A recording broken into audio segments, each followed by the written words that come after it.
የምንወዳቸው መምህራችን ሊቀ ማእምራን የኔታ ወስዳቸዋል።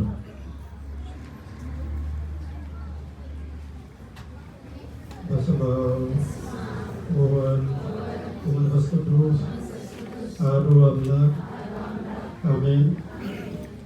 ክቡር አባታችን መላከ ምሕረት የዚህ ደብር አስተዳዳሪ፣ የተከበራችሁ ሊቃውንተ ቤተክርስቲያን፣ ወንድሞች ዲያቆናት፣ ሰንበት ወጣቶች፣ አባቶችና እናቶች፣ እህቶችና ወንድሞች እንደምን ዋላችሁ? እንደምን ሰነበታችሁ? እንኳን ለዚህ ሰዓትና ለዚህ ጊዜ እግዚአብሔር ሁሉን ፈቅዶ በሰላም አደረሳችሁ። ላስተማሩ ለመምህራችን ለመጋቤ ምስጢር መምህር ኤልያስ እግዚአብሔር አምላካችን ኢየሱስ ክርስቶስ ቃለ ሕይወት ያሰማልን፣ መንግሥተ ሰማያትን ያዋርስልን። ሁሉም ነገር ብለውታል። እኔ ብዙ ነገር የሚጨምረው ነገር የለኝም። ምናልባት አንዳንድ ሰዎች እንግዲህ አካላት ላይ በጣም አድርጋችሁ የማትሰሩ ሰዎች ካላችሁ ለእሱ ያህል ነው እንጂ ለሚሰማ ሰው ሁሉም ነገር ተብሏል። የተለየ ነገር የለም።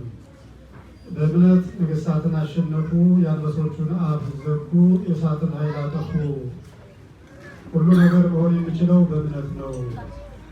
የቅድስት አርሴማ ታሪክ ሲተርኩ አባታችን ነግሯቸዋል። ከሮም እንደገና ወደ አርማንያ እንደተሰደደች በትምህርታችን ላይ ቅድስት አርሴማ ከመጀመሪያው ጀምሮ ወደ እግዚአብሔር ቤት የገባች ናት እንጂ ከጊዜ በኋላ የመጣች አይደለችም። የቅዱሳን ታሪክ ሁለት አይነት ነው። አንዳንዶቹ ገና ከእናታቸው ማኅፀን እንደወጡ ጀምረው የቤተክርስቲያን ስራ ይሰሩ አሉ። ሌሎቹ አባቶቻችን እናቶቻችን ደግሞ የተወሰነ የዓለም ሂደት ከሄዱ በኋላ ደግሞ አመካከል ጊዜ የሚጠሩ ሰዎች አሉ። ሁሉም ግን አንድ ነው። በሽምግልና የጠራውንም እግዚአብሔር ጠርቶታል። በልጅነት የጠራውንም እግዚአብሔር ጠርቶታል። በወጣትነት የጠራውንም ጠርቶታል። እኛ ግን ጠሪውና ተጠሪው በአንድ መንገድ እስከሄዱ ድረስ ሁለቱን ሁሉ ማክበር፣ ጌታን እንደ ጌትነቱ፣ ተጠሪውን ደግሞ እንደ ፍጡርነቱ እንደ ሰማዕትነቱ ማክበር የሚያስችል ገሌ ጠዋት ነው የመጣ እሱ እናክብረው፣ ገሌ ከቀን ነው የመጣ የተወሰነ እናክብረው፣ ገሌ በመጨረሻ ሕይወቷ ነው የመጣች ትንሽ እናክብራት የሚባል ነገር የለም። ጌታ ተናግሯል። አንድ አዝመራ ያለው ሰው ነበረና ጠዋት ሄድና ላዝመረው አጫጆቹ ሂዶ በገንዘብ ተከራክሮ አንዳንድ መት ሰጣቸዋለሁ ብሎ ወደ አጭድ አሰማራቸው። መቼ ሄድበት ጊዜ ማለት ነው። እንደገና ቀን ላይ ሄድና ደግሞ እነዚያ ሰዎች የማይጨርሱት አዝመረውን ሆነና ሌሎች ሰዎችን ቀን ላይ ደግሞ ሂዶ ሰራተኞች በሚቀመጡበት ቦታ ሄዶ የሰራተኞች ታልበት ላላቸው አንዳንድ ጊዜ የቀን ሰራተኞች የሚቀመጡበት ቦታ አለ። ከዚያ ቦታ ላይ ሄዶ እንደገና እናንተ ሰዎች ስራ መስራት አትችሉም እንዴ? ትፈልጋላችሁ? ኧረ እንችላለን፣ እንፈልጋለን። እንግዲያስ አንዳንድ መክሊት እሰጣችኋል። ሁና የሲንዴ አዝመራና ሄዳችሁ ችሉ። እሺ። አሁንም ሲያዩ 6 ሰዓት የሄዱትን ጠዋት የሄዱትን የማይጨርሱት ወደ ሰፊ ነው አዝመራው፣ ብዙ ሰራተኛ ያስፈልገዋል። ከዚያ በኋላ እንደገና ከሰዓት ሄድና ደግሞ 9 ሰዓት አሁንም የማይጨርሱ ስለሆነ ሌሎች ሰራተኞችን ደግሞ ጠርታሉ። አንድ መክሊት እሰጣችኋለሁ ነው ሁሉም ቢለው ወስዶ ጨመረ። እንደገና 11 ሰዓት ደግሞ ሄደን የማይጨርሱት ለአንድ ሰዓት ብቻ ደግሞ የተወሰኑ ሰራተኞችን ተጎናትሮ ይዞ መጣ። አንድ መክሊት ይሰራቸው። ኋላ ሰዓት ሲደርስ ለ1 ሰዓት የሰሩትን፣ ለ3 ሰዓት የሰሩትን፣ ለ6 ሰዓት የሰሩትን፣ ለ9 ሰዓት የሰሩትን ሰብስቦ ከመጨረሻው ጀምረን ስጣቸው ገንዘባል። መጨረሻው 11 ሰዓት ይመጡ። 11 ለመጣው አንድ ተሰጠው። ጠዋት የመጡት እያሰቡ ለእሱ አንድ የሚሰጠው ከሆነ ለእኛ 5 ይሰጠናል እያሉ ይጠብቃሉ። 9 ሰዓት ለመጣውም አንድ፣ 6 ሰዓት ለመጣውም አንድ፣ ጠዋት ለመጣውም አንድ ሰጠ። ጠዋት የመጡ ተቆጡ። ቅድም ስላቸው የነበሩ ጠዋት የመጡ ሰዎች ተቆጡ። ለምን ሲባል እንዴ እኛ ፀሐዩን አሳልፈን ውርጩን ተቋቁመን እስከዚህ ድረስ ሰርተናል። እነዚህ ሰዎች እንኳን የመጡት ለ1 ሰዓት አገልግሎት ነው። እንዴት ለነሱ አንድ መክሊት ሰጥቶ ለእኛ እንዲሰጠናል አሉ። ሰዎች ሲፍጃጁ እየታሰብቶ ምን ናችሁ ነው ማለት ለምንድን ነው ለእኛ አንድ መክሊት የሰጠን? እንዴት ለእነሱ አንድ ሰጥታቸዋል? ኋላ ቀድሞ የሚናገረውን ሰው ያዘና ወዳጅ ሆይ ጠዋት ስንት ነበር የተስማማ ነው? አንድ መክሊት። ታዲያ አንድ መክሊት አልሰጠሁም እንዴ? ሰጠኸኛል። እንግዲህ ምንድን ለእነዚያ ለምንድን ነው ማታ ለመጡት አንድ መክሊት የሰጣቸው? አይነ ከሩ ሀማሚ እኔስ በገንዘቤ ላይ የምወደውን ነገር የማድረግ መብት የለኝም። አንተስ አይን ንቀኛ ነው እንዴ? የተነጋገርኩትን ነገር ካልቀመው አንተ አይን ለምን በመቀኝነት ይኖራል? እናዩ ተመከሩ። ጠዋት የተጠራ ሰው ከዚህ መካከል ጠዋት የተጠራ ብዙ ሰው አለ። መካከል ላይ የተጠራ ብዙ አለ። ሁሉ በቅርስና ሕይወት ቢኖርም በ80 እና በ40 ቀኑ ቢጠራም ለስራ አገልግሎት ግን በልጅነቱ የተጠራ ሰው አለ። በመካከል በከረጢቱ የተጠራ አለ። ደግሞ መገባገብ ያላችሁ በሽምግልና ዓመቱ ዘመኑ ደግሞ የተጠራ ሰው አለ። ሁሉም ግን ያው ይበላሴ ዘገባ በእግዚአብሔር ይፈልጠሚን ውእቱ ሁሉ ዘገብራ ለጽድቅ ጻድቅ ውእቱ ወዘያከብር ሰንበተ ኢሳይያስ 52 ላይ በእርጅና ዘመኑ የመጣ ከጣዖት አምልኮ በኋላ የተመለሰ ዝሙት ይሰራ የነበረ ኃጢአት ሲናገር የነበረ በአንደበቱ ሲሸመግል የነበረ ሐሰት ሲናገር የነበረ እግዚአብሔርን ትቶ ለገንዘብ ሲሰራ የነበረ ሰው ና ብሎት እግዚአብሔር ከጠራው በኋላ እኔን ጥንት እንደበቁ ሰዎች አድርጎ ይቆጥረኛል፣ እኔን ኃጢአተኛውን አይበል። አያችሁት? እኔን ኃጢአተኛውን እንደነገሪት አድርጎ ይቆጥረኛል፣ እኔን ኃጢአተኛውን እንደገሪ አድርጎ ይቆጥረኛል። እኔን ድሃውን እንደ ሀብታሙ እንደሰጡ ቤተክርስቲያን እንደሚሰራው ምጽዋት እንደሚሰጠው የድሆች ቤት እንደሚያንጸው ልጆች ድሆችን ልጆች ሰዎች እንደሚረዳው እንደነገሪ አድርጎ ይወደኛል እንጂ አይበል። ሁሉ ዘገብረ ለጽድቅ ጻድቅ ውእቱ ጽድቅን መልካሙን ነገር እሺ ብሎ ጌታን የሚታዘዘው ሁሉ እርሱ ጻድቅ ነው ካለው ነገር ላይ ድሃም በድህነቱ በሽተኛም በበሽታው ትዳር ያለው በትዳሩ ትዳር የሌለው ትዳር ሳይኖረው ልጅ የሆነው በልጅነቱ ነጋዴው በንግዱ ገበሬው በምርቱ ነጋዴው በወርቱ ባለትዳር በትዳሩ እሺ ጌታ ሆይ ብሎ የታዘዘው ሁሉም ጻድቅ ነው። ጠዋት የመጣውም ከሰዓት የመጣውም መካከል ላይ የመጣውም ሁሉም ሰው ጻድቅ ነው። መታደል ነው መጠራቱ ይቻዩት አለመጠራት አለ አይደል? መጠራት እኮ ትልቅ ነው። ጠዋትን ተጠራ፣ ቀንም ተጠራ፣ ማታም ተጠራ፣ ጠሪው አንድ ነው። የተጠራበትም ዓላማ ለአንድ ነገር ካህንም ሆነ ምእመንም ሆነ ሴትም ሆነ ወንድም ሆነ ሰንበት ተማሪም ሆነ ሌላም ሆነ ሁሉ አንድ ዓላማ ነው። እኛና እናንተ አንዳንዱን ስራው ብዙ ስለሆነ ያን ስራ በእያንዳንዱ ዘር ተለያይተን የምንሰራ ሰዎች ነን እንጂ የሶስት የአራት መንግስት አገልጋዮች አይደለም። ያን የንጉሱ ጌታ ልጆች ነው። ስለዚህ እናንተ የምትሰሩት እኛ እንሰራው፣ እኛ የምትሰሩት እናንተ የምንሰራው እናንተ አትሰሩትም። ሌሎች እናንተ ትላልቆቹ ወንዶች የሚሰሩትን እኛ እንሰራው፣ ሴቶች አይሰሩም። እናንተ ሴቶች እናንተ የምትሰሩት እኛ እንሰራው፣ እኛ የምንሰራው እናንተ አትሰሩትም። ሁላችንም ግን የአንድ ሰራተኞች ልጆች ነን።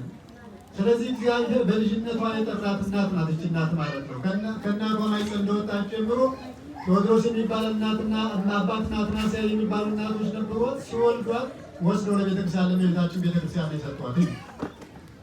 ከልጅነቷ ጀምራ ስታገለግል ቅድም ከዚህ አገልግሎትና ከዚያ ገዳም እንዳለች ነው ዲዮቅልጥያኖስ ሊወስዳት የነበረው። ከዲዮቅልጥያኖስ መንግስት ከሮም ማለት ነው አምልጣ መጣ ወደ አርማንያ የገባችው። ምናልባት ሮምን አንዳንድ ጊዜ አይታችሁ ሊሆን ይችላል በፊልም የሆነ የፈረሰ ግንብ አይታችሁ ታውቃላችሁ። አለ እስካሁን ድረስ ሮም ከተማ ላይ ማለት ነው። አጋጣሚ ስላየሁት አንበሶች እንደ ስታዲየም ተሰርቶ ነገስታቱ በስታዲየሙ ዙሪያ ላይ ተቀምጠው የተራቡ አናብስት ከታች ከግራውንዱ ተቀምጠው ይቀልባሉ። ሰው የሚሰጣቸው ከሆነ ሳይበሉ ይውላሉ። ከዚያ በኋላ ጻድቁን ወይም ሰማዕቱን ልብሱን አውልቀው እጁን እግሩን አስረው ያመጡና ከዚያ ከእንትኑ ውስጥ ከስታዲየም ውስጥ ከገባ በኋላ ይለቁታል። አንበሳውን በአንድ በኩል ይለቁታል። እንግዲህ የነፍስን ነገር ታውቁታላችሁ፣ የህይወትን ነገር ታውቁታላችሁ። ማንም ቢሆን ማንም ሰው እና ከዚያ በኋላ አንበሳው የተራበው አንበሳ መጥቶ ሲበለው እሱ ሲታገል ሲወድቅ ሲነሳ እጁን ሲየው ሲዋጭረው እሷ መታለው ሲታገል እነሱ ከላይ ቁጭ ብለው ይስቃሉ። ሰው እያስበሉ ዋ ያጽሩበት ነው እንዲያልኩ አሁን አንገቱን ይዘው እያሉ እነሱ ይስቃሉ። እንዲያ ታግለው ያለቁ ሰማዕታት ብዙዎች ናቸው። ይህች እናት ከዚያ ሰውን አምልጣ እንደገና ወደ አርማንያ ሄደች። ነገር ግን ቅድም የአንበሶችን አፍ ዘጉ ተባለላት። ዳንኤል በጉድጓድ ተጥሎ አንበሶች ሳይበሉት ተገብቷል። ይህች እናት ወስዶ ለአንበሳ ጣላት። አርማንያ ውስጥ ከገባች በኋላ ድጣርስ የሚባለው ንጉሥ አንበሶቹ እንደ ዳንኤል ጆሮ እየላሱ እያሸተቱ ምንም የማያደርጓት ሆነ።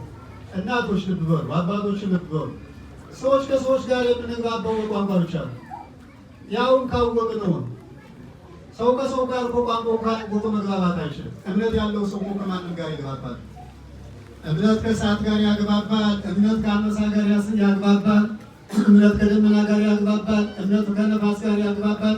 ደመና ና ብለው ጠቅሰው የሚሄዷል ወይ ውሃውን ተከፈል ብለው ይከፍሉት፣ እሳትና ወረድ ዝናብ ጥሩ ያዘንሙት። አያችሁት? እምነት ትልቅ ነገር ነው። ቋንቋ ተራ ነገር ነው በጣም። ምክንያቱም ቋንቋ አንደኛ ከሚናገሩ ሰዎች ነው፣ ሁለተኛ ቋንቋ ከሚያውቁ ሰዎች ናቸው። አንደበት ያላቸው የሌላቸው ሰዎች መናገር የማይችሉትን ሰዎች በቋንቋ መናገርና መግባባት አይቻልም። ምክንያቱም የማይናገሩ ሰዎች አሉ፣ በቋንቋ መግባባት አይቻልም።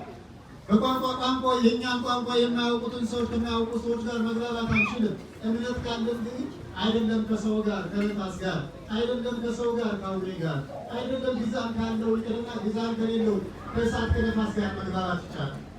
እሳት እንዳይበላቸው አደረጉ። ሙሳ እንዴት ሰማቸው? ሰዎች ያልሰማቸውን እንዴት እሳት ሰማቸው? ሰዎች እኮ አስረው እሳት ውስጥ ጨመሯቸው፣ ነፋሱ እሳቱን ሰማቸው። ሰዎች አስረው ለአንበሶች ሰጧቸው፣ አንበሶች ግን ሰሟቸው። አያችሁት? እምነት የእምነትን ትልቅነት አያችሁት? እግዚአብሔር ይህን ሁሉ ቋንቋ ዓለም ይህን ያህል ብዙ ተናጋሪ ያለው ቋንቋ ይህን ያህል ፊደል ያለው ቋንቋ ይህን ሁሉ እግዚአብሔር አይሰማም። እግዚአብሔር የሚሰማው እግዚአብሔር የሚሰማ ሰው ብቻ። ቋንቋ ያላቸው ሰዎች በቋንቋ የሚመስሉ እግዚአብሔርም አይሰሙ ሰውንም አይሰሙም። ብዙት ንግግር የሚናገሩ ወሽካታዎች ናቸው እንጂ ቋንቋ አዋቂዎች ማለት አይደለም። ቋንቋ ምክንያቱም ከእህት ጋር ለመግባባት፣ ከወንድ ጋር ለመግባባት፣ ከሴት ጋር ለመግባባት፣ ከእናት ጋር ለመግባባት፣ መልካም ነገር ለማድረግ የልብን ስሜት ለመግለጽ የሚረዳ ነው እንጂ ራሱ ቋንቋ ልብ አይደለም። ቋንቋ አዋቂዎች አይደሉም። ቋንቋ በልምድ ነው። ቋንቋ ትምህርት አይደለም። ቋንቋ ጥበብ አይደለም። ቋንቋ እውቀት አይደለም። ቋንቋ መግባቢያ ተራት በልምድ የሚያዝ ነገር። ጥበብ ግን ከእግዚአብሔር የሚሰጥ ነው። ስለዚህ እምነት ያለው ሰው ግዛኔ የሌለውንም ግዛኔ ያለውንም ግዛኔ የሌለውንም ግዛኔ ያለውንም የከፈጠረ ከእግዚአብሔር ጋር መግባባት ይቻላል። እንደምታውቁት እናቶቻችን አባቶቻችን ብዙ ተናጋሪዎች አይደሉም፣ ነገር ግን ብዙ ይሰራሉ። ስራ የሚሰራ ሰው ብዙ አይናገርም። ብዙ የሚናገር ሰው ደግሞ ስራ ይሰራል። ስለዚህ እንዲህ ስለሆነ እናታችን ቅድስት አርሴማ በዛሬው ዕለት የአንበሶችን አፍ ዘጋች። ከዚያ በኋላ እንደገና ወደ የት ሄደች ሲባል ደግሞ ወደ ጣዖቱ ቤት። ጣዖቱ የተሰበሰቡበት ቤት አላቸው፣ አምልኮት የሚፈጸምላቸው። እነዚያም እነማን ናቸው? ድንጋዮች ናቸው፣ እንጨቶች ናቸው። በእንጨቱ ላይ ግን ድብቅ ጋኔን አድረዋል። በድንጋዩ ላይ ስውር ጋኔን አድረዋል። መልካም አያደርግም፣ መልካም አይሰማም፣ ክፉ ይሰማል፣ ክፉ ያስደርጋል፣ ክፉ ያደርጋል። ክፉ ለማስደረግና ክፉ ለማድረግማ እኛ መቻልነስ ሌላ ምን አስፈለገን? አያችሁ፣ ጋኔን ምን ያስፈልጋል? ክፉ ለማድረግ ማለት ላይ ያለው ክፋት በቂ አይደለም። መልካም ለማድረግ ነው እንጂ ሌላ ነገር የሚያስፈልግ አምልኮ የሚያስፈልጉ መልካም ለማድረግ ነው እንጂ አምልኮ ለማድረግ የሚያስፈልገው በሰላም ለመኖር ነው እንጂ አምልኮ የሚያስፈልገው ሕይወትን ሰላማዊ ለማድረግ ነው እንጂ ከሰው ጋር ለመጣላት፣ ሰውን ለመሳደብ፣ እግዚአብሔር የለም ለማለት፣ ገሃነመ እሳት ለመውረድ፣ ሲኦል ለመግባት ምን ሌላ አካል ምን ያስፈልጋል?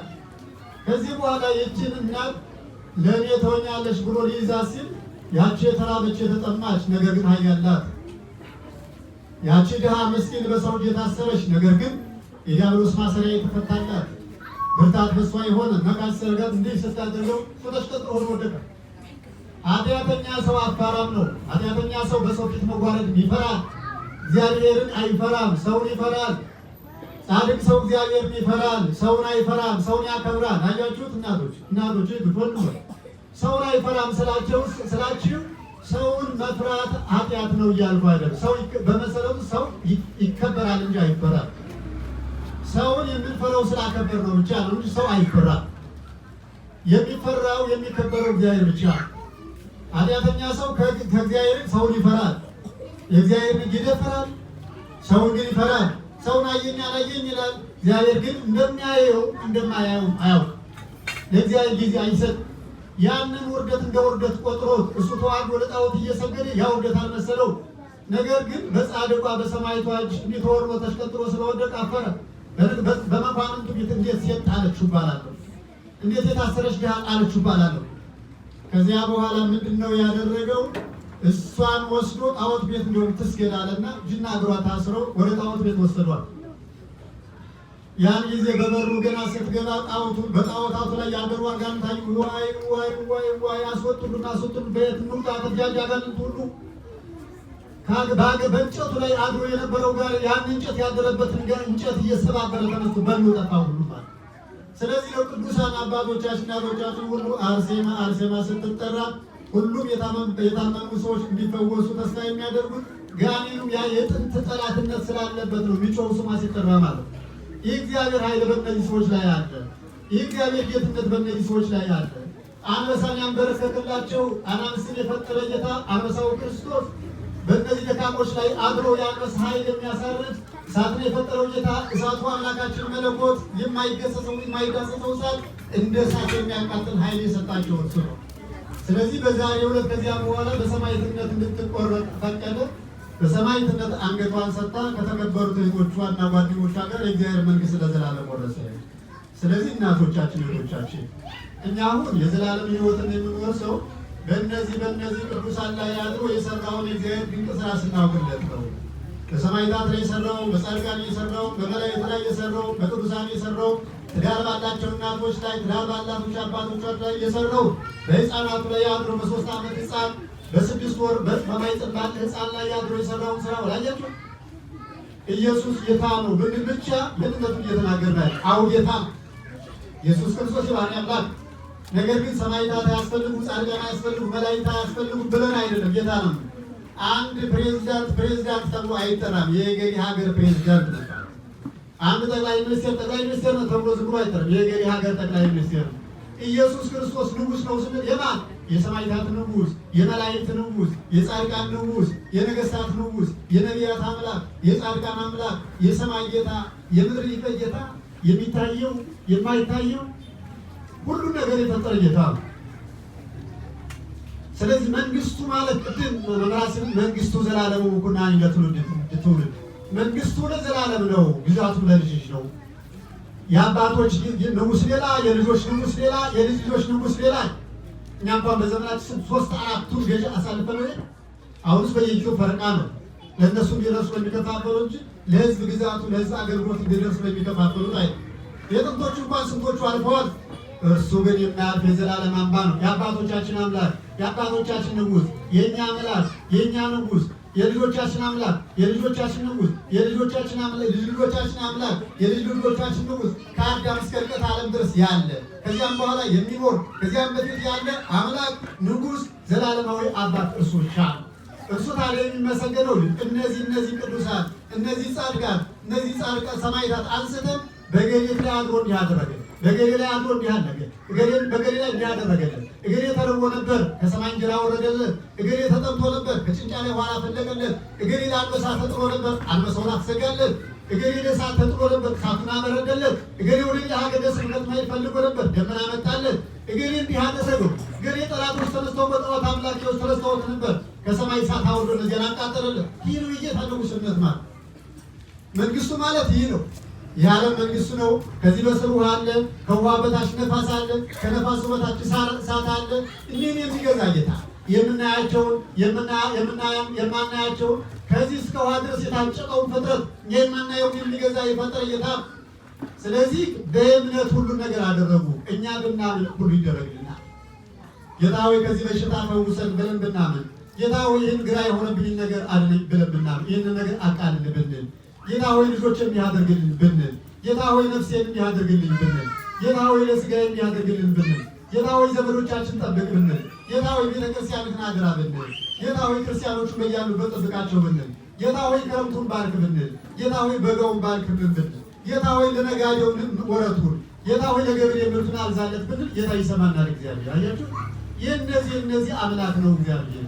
ስለዚህ ሁሉን ነገር ያደረገ ጌታ ስለሆነ እነዚህን አባቶቻችን እነዚህ እናቶቻችን የሰጠን እዩ። ልብ በእናቶች ከአንዱ ጻድቅ ባናገኝ ለአንዱ ጻድቅ የተሰጠውን ቃል ኪዳን መፈጸም ቢያቅተን በአንዱ ጻድቅ እንድንድን የምሕረቱ የጸጋው ብዛት እዩ። ልዩ ልዩ ነው ቃል ኪዳን የሰጣቸው። ያ ለምንድን ነው? ለምንድን ያን ያደረገው? ለአንዱ የሰጠውን ባንሰራ በአንዱ ሰጠን እንድንድን፣ ለአንዱ ባናደርግ ያን ባንድን፣ ያንን ከዚህ ሀገር ባናገኘው ከዚህ እንድናደርግ እኛን ስለወደድን ብዙ ጸጋ ብዙ ቃል ኪዳን ለቅዱሳን የሰጠ አምላክ እኛ በአንዱ እንድን ስለወደድ ነው። ስለዚህ እያንዳንዳችን ስንታመን በሰማዕታቱ ስም አማልጅኝ ገሪ፣ አማልደኝ ገሪ፣ አማልደኝ መላኩ፣ ንገርልኝ ሰማዕቱ፣ በሰማዕቱ ቃል ኪዳን ብለህ በእመቤታችን ብለህ ሰማይን በፈጠረው እንጂ ምድርን በዘረጋው ክንድ በመስቀል ላይ ቤዛነት በፈጸመው ሰውነት ጌታ ሆይ እርዳኝ ማለት እንችላለን። ይህ ስለሆነ ሃይማኖት ኃይል ነው። ሃይማኖት ብርታት ነው። በሃይማኖታችን አንዛል። እናቶች፣ እህቶች፣ ወንድሞች በሃይማኖት አንቀልድ። ሃይማኖታችን ለእኛ መኖሪያችን ነው። አይደለም በሰማይ በምድር የሚያኖረን ነው። እነዚህ እናቶቻችን፣ እህቶች፣ አባቶቻችን በምድር ላይ ምንም ነገር ሳያርፉ ሁልጊዜ እንደታረዱ፣ ሁልጊዜ እንደተቀረዱ ደሙ፣ ሁልጊዜ እንደተራቆቱ፣ ሁልጊዜ እንደተራቡ፣ ሁልጊዜ እንደተጠሙ፣ ሁልጊዜ እንደተደበደቡ መልካም ነገር አድርገው በሰው ፊት እንደተተፋባቸው እንደተናቁ ይኖሩ ናቸው። አሁን ግን የሚኖሩበት ዓለም አይደለም፣ ሌላ ነው። እኛ ግን የተወሰነ ቢሆን በዓለም ላይ በቀላሉ መኖር የተሰጠን በቀላሉ የመጽደቅ መንገድ ያለን እና የእኛን የራሳችን የተሰጠን ጸጋ እምነታችን አጠንክረን መዳን ይጠበቅብናል። ስለዚህ እግዚአብሔር አምላካችን ኢየሱስ ክርስቶስ ለሰማዕቷ ለአርሴማ የሰጠውን ቃል ኪዳን በእኛ ላይ ይፈጽምልን። አጋንንትን ያርቅልን። መንፈስ ቅዱስን ያቅርብልን። ቅድም ሲባል የነበረው በየወሩ የሚቻል ከሆነ እናስቀድስ እንችላለን። ነገር ግን ከዚህ የመጣችሁ በሰማዕቷ ስም መጠመቅ ትችላላችሁ፣ መማጸን ትችላላችሁ። እግዚአብሔር የሚያየው የልብን ቅንነት ነው። እናቶች፣ እህቶች፣ አባቶች በእውነት በእግዚአብሔር በገንዘብ እንድናለን እንዳይመስላችሁ። ገንዘብ ለእግዚአብሔር ምንም ማለት እኛን ገንዘቦች ገንዘብ የሌላችሁ ሰዎች አትዘሩ። ለምድራዊ ፍላጎታችሁ ካልሆነ በቀር ለመንግሥተ ሰማያት ገንዘብ አትዘሩ። ለእናንተ የሰጣችሁ ለእኔና ለእናንተ የሰጠን ድህነታችን ብቻ የመንግሥተ ሰማያት ቁልፋችን። ጤና የሌላችሁ ሰርታችሁ ለመብላት ካልሆነ በቀር ለመንግሥተ ሰማያት አትዘሩ። ለእኛ ለመንግሥተ ሰማያት መግቢያ የሰጠን ጤና ማጣታችን ምንም ነገር ማለት ትዳር የሌላችሁ ስለ ልጅ ብቻ የምትጨነቁ ከሆነ ተጨነቁ። ለመንግሥተ ሰማያት ልጅ አለ። እንኳን እኛ ተወለድን፣ አያችሁ፣ እንኳን እኛ ተወለድን። ልጅ ምን ወልድ እኛ መልሰን አንወልደው፣ ሌላ ሰው ምን ወልድ። ልጅ የሌላችሁ በምንም አትጨነቁ። ምንም ነገር እናንተ ልጅ ተወልዳችሁ ሰው አትሁኑ። እናንተ ሰው የሆናችሁ በእናታችሁ አይጸልም። ያን ጊዜ ነው ማመስገን። ሰው ያደረግከኝ ጌታ ነው ማለት ልጅ የሰጠኝማ ራሱ ሌላ ጸጋ ነው። እሱ ቢኖርም ባይኖር ችግር የለውም። ከወደደኝስ ካልወደደም እንኳን እየተወለዱ እንኳን እናንተ ተወለዳችሁ እንኳን እናንተ ሰው ሆናችሁ ምን አገባችሁ ስለሌላ ሰው? ከእናንተ ባይወለድ ከሌላ ይወለድ። እናንተማ የሚረዳችሁ ልጃችሁ፣ አባታችሁ፣ እናታችሁ፣ እህታችሁ፣ ወንድማችሁ የማይሞት እሱ አለላችሁ። ስንቱ በልጆቹ ተጠቀመ፣ ስንቱ በልጆቹ ተጎዳ፣ ስንቱ ዘመድ ያሳደደው፣ ስንቱ ዘመድ የሌለው ኖረ፣ ስንት ልጅ የሌለው ሰው ኖረ። ማን ልጅ የሌለው ሰው ተገደለ? ማን የልጅ የሌለው ሰው ተሳደደ? ማን ልጅ የሌለው ሰው ጧሪ ያጣ? ማን ልጅ የሌለው ሰው ቀባሪ ያጣ? ማን ልጅ የሌለው ሁሉ በረንዳ እስቲ ይዩት። ማለት የትኛው መሀል ነው በረንዳ ላይ ይወደቅ? አይታችሁ ታውቃላችሁ? ልክ ለምን ነው ወንድሞች፣ ለምን ልባል ነው? እነዚህ ቅዱሳን ለእነዚህ ሰንበቴን ላከበሩ ሰንበቴን ላከበሩ ቃል ኪዳን ለሰጡ ሁሉ ጃንደረቦች ልጆች የሚሆኑ ልጆች እሰጣችኋለሁ ያለ ጌታ ነው። አርሴማ ልጅ አላት፣ ልጅ የት አላት? ጊዮርጊስ ልጅ አለው፣ ተክለ ሃይማኖት ልጅ አላቸው፣ ገብረ መንፈስ ቅዱስ ልጅ አላቸው። የእነሱ ልጅ ያልሆነ ሴት አለ? እስኪ በዓለም ላይ ጋብቻ ላይ ተመስርቶ ልጅ አቶ ተርቦ የሞተ ማን ነው? ታሞ የሞተ ማን ነው? ሲመካሮችን ይባል ልጅ ከሌላቸው መካሮች ልጅ ይልቅ ልጅ ያላቸው ሰዎች በረንዳ ወጥቶ ልጅ ያላቸው ሰዎች ቋንቀባሪ ያላቸው ልጆቻቸው የደበደቧቸው የሉ፣ ልጆቻቸው ገንዘባቸውን የዘረፏቸው የሉ፣ ልጆቻቸው ያሳድዷቸው የሉ። አያችሁት? ስለዚህ እርሱ ብቻ ተስፋ ማድረግ ነው እንጂ በልጅም ተስፋ ማድረግ፣ በእናትም ተስፋ ማድረግ፣ በአባትም በገንዘብም በዘመድም በቋንቋም ተስፋ ማድረግ አስፈላጊ አይደለም። ስለዚህ እናንተ የቤተክርስቲያን ተስፋዎች ናቸው። ቤተክርስቲያን ደግሞ የእናንተ ተስፋ ነው። አያችሁ? ስለዚህ ቤተክርስቲያናችን ማገልገል ይግሪ እንዳትሉ፣ ይግሪ እናንተ ከዚህ ውስጥ ያላችሁት የክርስቶስ ልጆች ስለሆናችሁ የመጣችሁ እንጂ ኢትዮጵያዊ ስለሆናችሁ አይደለም፣ ኤርትራዊ ስለሆናችሁ አይደለም። ብዙ የሚያዩት ኤርትራውያን፣ ብዙ የሚያዩት ኢትዮጵያዊ አይደል መግባት አይችልም። እናንተ ግን ልቅም ያላችሁ የክርስቶስ ልጆች ስለሆናችሁ ብቻ ነው የምትገቡ። አያችሁ? ዘሩ ይህ ብቻ ነው። ከክርስቶስ የተወለደ ብቻ ነው ቤተክርስቲያን የሚያገለግላል። ጉጥ የተወለደ አይደል፣ ዋ የተወለደ አይደል፣ በቋንቋ የሚናገር አይደለም። ቋንቋው እንደ ቅድሙ እምነት የሆነ ዘሩ ክርስቶስ የሆነ ከስንዴው የተገኘ ስንዴ ምርጡ ዘር ብቻ ነው ቤተክርስቲያን ማገልገል የሚችለው። እናንተ የእሱ ልጅ ስለሆናችሁ ኤርትራ ስለተወለዳችሁ አይደል፣ ኢትዮጵያ ስለተወለዳችሁ አይደል፣ ከክርስቶስ ስለተወለዳችሁ ብቻ። ስለዚህ ይህን አጽንተን እንያዝ። ይህ እውነት ብቻ። ከዚህ ውጭ ከሄድን ግን እሳት ይበለና ከካዲዎች ነን። አዳም አባታችን ካላል፣ ሔዋን አባታችን ካላል፣ እግዚአብሔር ፈጣሪያችን ካላል፣ የዚህ ነገር የዚህ ጎጥ ካልን ግን ሲኦል ውስጥ እንደምንገባ ይታወቃል። ስለዚህ ይህን ጥንቃቄ አድርገን ከአርማንያ ከሮም የመጣችውን እናታችን ብለን እናከብራለን። በክርስቶስ በኩል እናታችን ስለሆነች አይደለም፣ ኤርትራ ስለተወለደች ነው፣ ኢትዮጵያ ስለተወለደች ነው አይደለም፣ ከክርስቶስ ከምንወለድበት ከእውነቱ ሐረግ ስለተወለደች ነው። አያችሁ? ዘራችን ይህ ብቻ ነው እውነቱ ማለት ነው። የትም ብንሆን የእኛ ዘመዶች እኛን እምነት የሚከተሉ ሰዎች ናቸው። የእኛን የማይከተሉ ሰዎች ወንድምም ሆነ አባትም ሆነ እናትም ሆነ አክስትም ሆነ እኛ ዘመድ አይደለም። ዝምድናችን የሚቆጠረው የዚያች እናታችን ዝምድና ከክርስቶስ ካልተቋረጠ ድረስ ነው። እናታችን ሆና የምትቀጥለው እናታችን እናትና አባቷን ክርስቶስ እስካከበረ ድረስ ብቻ ነው። በእውነት አያችሁ፣ የእርሷ ዝምድና ከክርስቶስ ጋር ከተቋረጠ በተቋረጠው ዝምድና እንቀጥልኛ በክርስቶስ በኩል እንጀምራለን። የእርሷ ዝምድና ተቋርጦ ከአያታችን ጀምሮ አያታችን እኛ ልጆቹን እንቀጥላለን። ስለዚህ በክርስቶስ በኩል ያለው ብቻ ነው ጸንቶ መኖር ነው።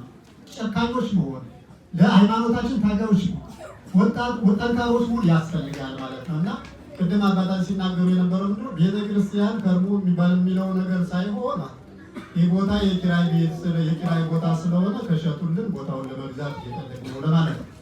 ካልሸጡልን ደግሞ የራሱ የሆነ ቤተክርስቲያን በዚሁ አካባቢ ቦታ እንገዛለን ለማለት ነው። ሀሳቤ ተረታችሁ ተላሳቤ ሰዎቹ የሚያስለቅቁን ከሆነ ቀደም ብለን ከዚሁ አካባቢ ቦታ እንገዛለን። የሚሸጡልን ከሆነ ግን በእኛ ስም ቤተክርስቲያን ስም እንደሆነ እንዲሆን እንጠይቃቸዋለን። ይህን ሁሉ የምናደርገው ግን የእናንተ ቤት የእናንተ ንብረት ስለሆነ ነው። እናንተ እግዚአብሔር ንብረቶች ስለሆናችሁ እናንተ ያለው ንብረት ደግሞ እግዚአብሔር እኛ የምንደርቀው እናንተ የክርስቶስ ንብረቶች እንደሆናችሁ እንድትቀጥሉ ነው እንጂ የእናንተ ንብረት እንድናገኝ አይደለም። እናንተ የክርስቶስ ከሆናችሁ ብትፈልጉ ስጡ፣ ባትፈልጉ ተው። ለክርስቶስ ሆናችሁ ብቻ ማለት እናንተ ከመጣችሁ ሁሉ ይመጣል። እናንተ ከሌላችሁ ሊመጣም አይፈለግም። ክርስቶስ የሚለው በእጅ ደም አለና ያንተ ቤቴን አትሰራልኝ ነው። እናንተ ሳትመለሱ እኛ ሳትመለስ ቤት አትሰራም። ለትሩፋት ለበረከት እንዲሆን ነው ገንዘብ ስጡ ብንላችሁ እንጂ ኃጢአት እየሰራችሁ ገንዘብ ስጡ አንላችሁም፣ አንቀበላችሁም። ካወቅን አንቀበላችሁም። እኛም ገንዘባችሁ ዝም ብላችሁ የትን ፍጩ በጨቱን አንጩ ብለን ገንዘብ አናባብላችሁ። ኃጢአት እየሰራችሁ ገንዘብ አታጡ። ለእናንተም አይሆናችሁ፣ ለቤተክርስቲያንም አይሆን። እናንተ ተመለሱልን። እናንተ ወደ እግዚአብሔር ቤት ኑ። እናንተ ንስሐ ግቡልን። እናንተ በደስታ በሰላም እንድትኖሩ ብቻ ነው የምንፈልገው። ገንዘቡ ኃላፊ ነው፣ ገንዘቡ ጠፊ ነው። እናንተን ገንዘባችሁን አባብለን ተቀብለን እናንተንም እኛን እሳት እንደሚበላ ነው የምንፈልገው። የእናንተ ገንዘብ ያደርግልናል። ገንዘቦቹን ከወርቅና ከዕንቁ የተመረጣችሁ ገንዘቦቹ እናንተን ወደ እግዚአብሔር ቤት ሳናመጣ ወረቀቱን ከኪሳችሁ ነጥቀን የሚቀበላችሁ እንጂ አያችሁ፣ ወረቀቱን ያደረገልን ዘመዶቻችን እናንተ እያላችሁ፣ ወርቆች፣ ብሮች፣ ዕንቁዎች እናንተ፣ አልማዞች እናንተ እያላችሁ፣ እናንተ በክርስቶስ እጅ የምትቀመጡ ዕንቁዎች ናቸው። ብሩ እኮ በእኛ እጅ በክርስቶስ አይቀመጥም። በክርስቶስ እጅ የምትቀመጡት እናንተ የማትዝጉት፣ የማትበላችሁት፣ የማትሰነገሩት አንድ ጊዜ በአርባ ቀን የከበራችሁ አንድ ጊዜ 80 ቀን የከበራችሁ ወርቆቹ የምትፈልጉት እናንተ ብቻ ናቸው። ስለዚህ እግዚአብሔር አምላካችን ወዶና ፈቅዶ ይህን ቃል እንድንነጋገር ያለንን አምላክ እግዚአብሔር ክብር ምስጋና ይግባው። አሜን። ጥሪያችሁ የቤተክርስቲያን ጥሪ አክብራችሁ የመጣችሁ ሁላችሁ ክርስቶስ ጠርቷችሁ በቆዩ ጊዜ ያቁማችሁ። እናንተ የአባቴ ሩቃል ዓለም ሳይፈጠር የተዘጋጀላችሁን የአባቴ መንግስት ወስዶ ወደ ቀኝ ብሎ እግዚአብሔር ያን መልካም ቃል ያሰማችሁ። በሰላም የሳደር የዋል አምላክ በሰላም ያስመሸ ምሕረቱን ቸርነቱን በጎነቱን የላክልን ከመድኃኔዓለም መጥታችሁ ያገለገላችሁ አባቶቻችን ካህናት እግዚአብሔር የመላእክትን አገልግሎት የሰማ አምላክ እናንተን አገልግሎት ይስማችሁ፣ ጸሎታችሁን ይቀበልልን። እንዲሁም ከመድኃኔዓለም የመጣችሁ ሰንበት ትምህርት ቤት ወጣቶች አባላት እግዚአብሔር ዕድሜያችሁን የጀመራችሁት መልካም ነገር ሁሉ እግዚአብሔር እስከ ዕድሜያችሁ ፍጻሜ ሁሉ በመልካም ስራ እንድትሰሩ እግዚአብሔር ይርዳችሁ። እናቶቻችን፣ እህቶቻችን፣ ወንድሞቻችን በትራንስፖርት የመጣችሁ ከጥሩም ቦታ የመጣችሁ ከሌላም ቦታ የመጣችሁ መልካሙ ነገር በቤታችሁ ይምጣላችሁ። ለሁላችሁ መልካም ይቆያችሁ። አምላከ ቅድስት አርሴማ ሰማዕት እግዚአብሔር እናንተ መልካም ነገር ያደርግላችሁ። እንደ አንበሳ ከተከፈተው ምዕራፍ ሁሉ እግዚአብሔር ይገላግላችሁ። ያቃጥላችሁ ከነበረው እሳት የመንገድ እሳት የድህነት እሳት የጥፋቱን እግዚአብሔር ያበርድላችሁ። መልካሙ ነገር ሁሉ እናንተ ያቆያችሁ። አባቶቻችን ካህናት ሁሉ እግዚአብሔር ያክብርልን። ሁላችሁ በቦታ ያከበራችሁት የዘመራችሁት ያገለገላችሁት የተለያየ ነገር ሁሉ ያደረጋችሁ ሁላችሁ ረጋችሁ መጣችሁ ሁሉ ነገር ያደረጋችሁ በረከተ ሥጋ በረከተ ነፍስ ያድላችሁ። ትራንስፖርት አዘጋጅታችሁ ሰዎችን ወደ እንዲመጡ የምታደርጉ ወንድሞቻችሁ ሁሉ እግዚአብሔር እናንተም የመንግሥተ ሰማያት ትራንስፖርት ያዘጋጅላችሁ። በሰላም ያሰኘው አልከና አምላክ በሰላም አስመሸን። ምሕረትን ቸርነትን በጎነትን ሁሉ ላክልን። ሰማዕታቱን ጻድቃኑን የሰማ አምላክ እግዚአብሔር እኛንም ስማን። እነሱ በዚህ ዓለም ላይ በነበሩ ጊዜ እንደ ድንጋይ ከብዷቸው መከራው ተጭኗቸው ጭንቁ ሁሉ ሆኖባቸው እንደቀንበር ነገሥታት ኃያላኑ ከብደዋቸው በነበረ ጊዜ ሸክማቸውን ያቀለልክላቸው መከራውን ያስወገድላቸው ልቡናቸውን በደስታ የሞላችላቸው ተርበው ያበላቸው ተጠምተው ያጠጣቸው ተራቡ ቀርተው ያለበስካቸው በሰው ፊት ያላሳፈርካቸው ከተናጋሪዎቹ ፊት ተናጋሪዎች አድርገህ የነገሥታቱን አፍ የዘጋህላቸው አንተ በንግግራቸው መካከል አስፈሪና ግርማን የሚሰጥ ንግግር ያናገርካቸው አንተ ጌታ እግዚአብሔር እኛንም ኃይላችን ብርታታችን አንተ ነህና አቤቱ ያጋንንትን ኃይል ሁሉ አድክምልን። በዓለም ላይ ያለውን ጉዞ ሁሉ መልካም ነገር አድርግልን። ልንበላ ልንጠጣ ልንኖርበት የምንወደውን መሰረታዊ ፍላጎት ለማሟላት በምንወጣበት በምንጥርበት ጊዜ ለነፍሳችን ክፉ ነገር የሚያደርገውን ገንዘብ ሁሉ አታጣብን። እግዚአብሔር በመልካም ነገር ላይ ሰርተን ራሳችንን ረድተን መንግሥተ ሰማያት የምንገባበት ነገር እንድታድለን ቅዱስና ወቁስ ብን እያልን እንጠራለን።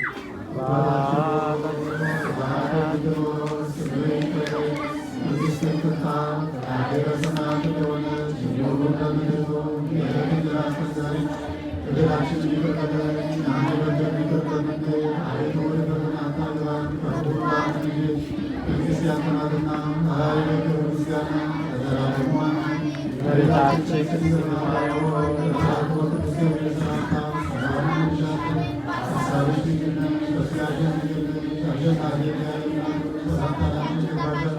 ከሴቶች ሁሉ ተለይተሽ አንቺ የተባረክሽ ነሽ፣ የማኅፀንሽ ፍሬ የተባረከ ነው። ሰላም የተመላሽ ቅድስት ሆይ ደስ ይበልሽ፣ ሁሉ እግዚአብሔር ከአንቺ ጋር ነውና ከተወዳጁ ልጅሽ ከጌታችን ከመድኃኒታችን ከኢየሱስ ክርስቶስ ጋር ከታና ለምኝልን ኃጢአታችንን ያስተሰርይልን ዘንድ ለዘላለሙ አሜን። እኔንና አንተን ለመንግሥተ ሰማያት ያዘጋጀን ፈጣን ያደረገን የሆነ ክርስቶስ የሆነ ክርስቶስ የሆነ ክርስቶስ የሆነ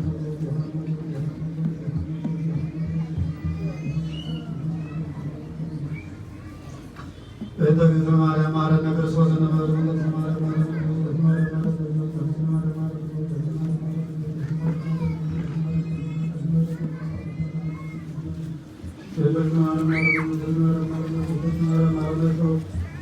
ኢየሱስ ክርስቶስ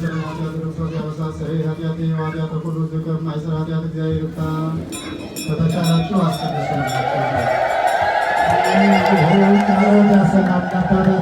አባታችን